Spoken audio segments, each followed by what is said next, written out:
The only thing that I would avoid is leftovers. I experimented with it, seeing if there's any ways to save it, salvage it in case you do have leftovers.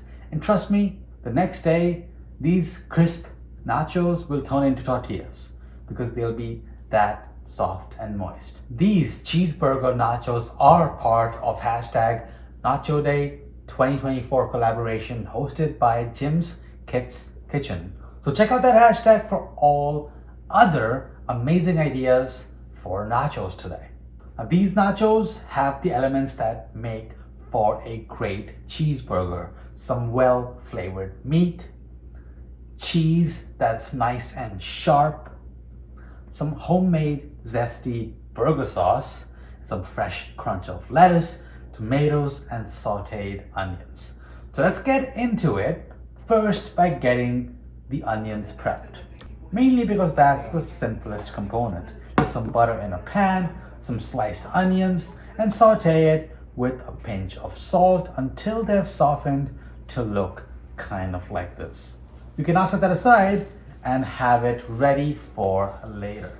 Time for the meat now, and this is going to be one of our main flavorings in this nacho dish because every single piece of these scoop shaped nachos will have some piece of that meat. So it starts with some olive oil and some finely diced onions. And once you've softened them, then you can add the ground meat and break up any large chunks. Then start adding in some seasonings. So I'm going to start with some dried oregano, some paprika. You can put chili powder here if you want. I'm just not doing it. That's going to turn it more towards the Mexican side of things, which is also going to be another great option if that's what you're looking for. Then a bit of ground cumin and then some salt. Just mix all that together. I'm also going to add in pepper. I just end up doing it a bit later. And then you want to essentially cook out as much of the moisture from that meat that's releasing from the ground beef and just really well roasting all these ingredients. That's going to help develop some flavor. And in the middle here, I'm adding some tomato paste, and we need to cook the rawness and the tartness out of that as well.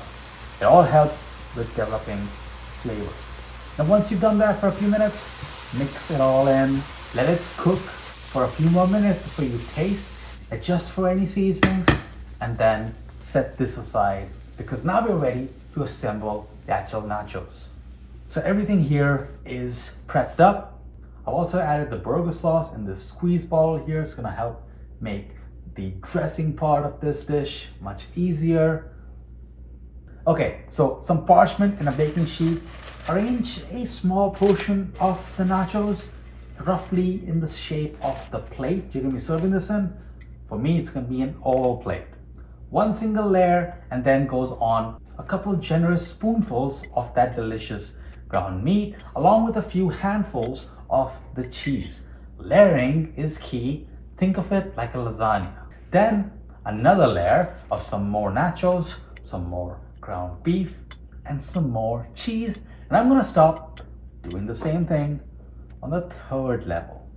Now put this in an oven heated at 350 Fahrenheit for roughly 8 to 10 minutes, just as long as you need to make sure the cheese is molten.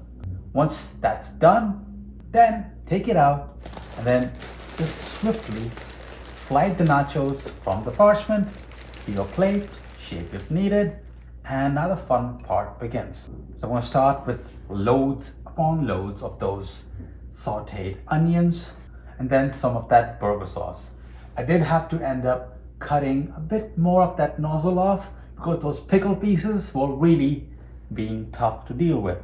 Then a good sprinkling of some green onions, only the green parts, then some tomatoes, some crisp, fresh, shredded lettuce, and a heapful of sour cream.